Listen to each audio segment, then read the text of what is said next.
Bonjour à tous, c'est moi, Darina, votre prof préférée de français. Dans cet épisode, vous allez apprendre pas mal de mots et d'expressions sur les technologies, mais pas seulement. On va également aborder le problème de la fracture numérique et les effets liés à l'usage abusif des écrans. Pour commencer, je regarde sur ma table et tout autour de moi. Que de gadgets. Alors, je vais vous raconter quel appareil numérique je possède. Bien sûr, mon ordinateur, un ordi, pour travailler, enregistrer des podcasts et jouer aux jeux vidéo. Oui, c'est ça. De temps en temps, je joue aux jeux vidéo. Et pour travailler et jouer, j'ai besoin d'un ordinateur puissant avec un clavier pour taper et une souris pour naviguer sur les pages. Bien sûr, pour travailler, j'ai aussi besoin d'installer des logiciels comme Zoom, Notion, Miro et d'autres outils utiles. D'autres outils utiles, attention, oui, outils utiles pour la vie de prof.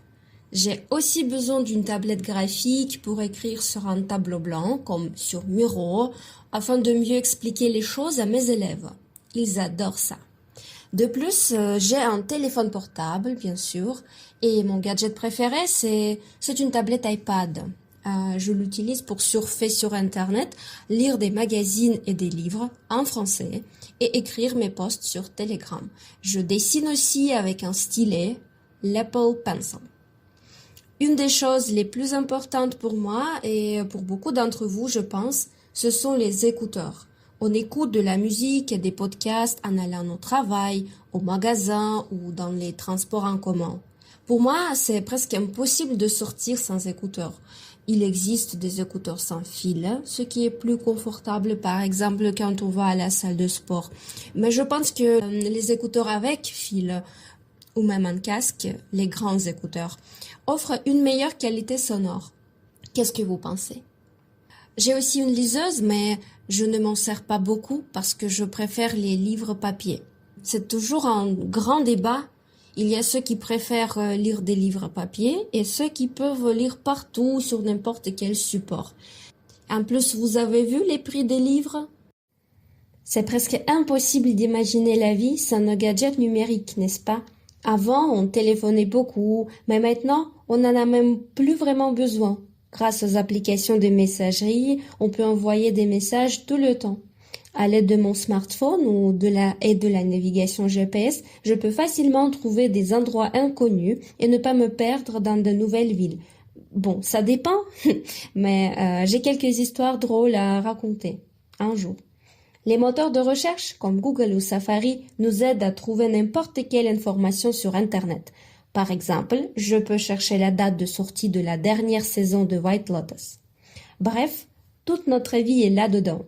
Nos smartphones sont devenus une extension de notre bras. Très souvent, on voit des gens dans la rue le nez collé à leur écran. Personnellement, je ne peux pas sortir de chez moi sans mon téléphone. Je trouve ça un peu bizarre, mais c'est comme ça. J'essaie quand même de me déconnecter de temps en temps, de profiter du moment sans smartphone, même pendant 1 heure ou 2, pour ne pas devenir accro. Bien sûr, nous dépendons tous beaucoup du numérique. En cas de panne d'ordinateur, notre travail s'arrête. Si notre smartphone tombe en panne, c'est aussi la catastrophe. On est hors ligne, on ne peut plus communiquer avec nos proches, ni même écouter de la musique. Les réseaux sociaux occupent une place particulière dans nos vies, n'est-ce pas? Instagram, TikTok, Facebook et plein d'autres plateformes nous proposent du contenu sur des sujets très variés. Des tutos de cuisine, des critiques de films ou des séries et même des mini-documentaires. Avant, je n'aimais pas trop le format des vidéos courtes, mais maintenant je comprends que ça peut être utile si on l'utilise à bon escient. Personnellement, je me limite. Je ne regarde des vidéos courtes que 30 minutes par semaine.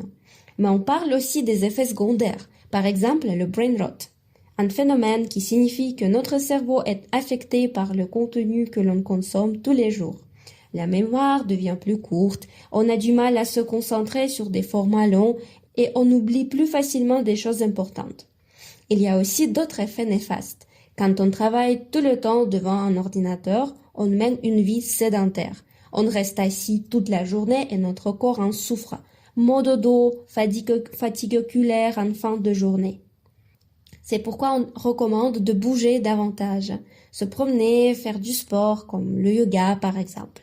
Mais il ne faut pas oublier un problème important, la fracture numérique, autrement dit, illectronisme. Tout le monde n'a pas accès aux mêmes technologies. Certaines personnes, notamment les personnes âgées ou les populations rurales, ont plus de difficultés à utiliser les outils numériques. Cela crée des inégalités, par exemple pour accéder à l'information, aux services administratifs ou même au travail. Selon les études les plus récentes, 15% de la population adulte âgée de 15 ans et plus est en situation d'électronisme en France. Les populations les plus touchées par l'électronisme sont les plus âgées et les moins diplômées. Et je trouve que c'est un problème assez grave, surtout maintenant quand beaucoup de démarches administratives se font en ligne. Ma mamie, par exemple, elle a un petit téléphone à touche, mais elle n'utilise pas Internet. Donc c'est moi qui l'aide. Merci de m'avoir écouté jusqu'à la fin. Si mon podcast vous plaît, n'hésitez pas à lui laisser une bonne note sur Apple Podcasts. Ça aidera mon petit projet à gagner en visibilité. Dans la description de l'épisode, vous trouverez comme toujours le lien vers le texte complet avec le lexique. On se retrouve dans 2 semaines. À bientôt!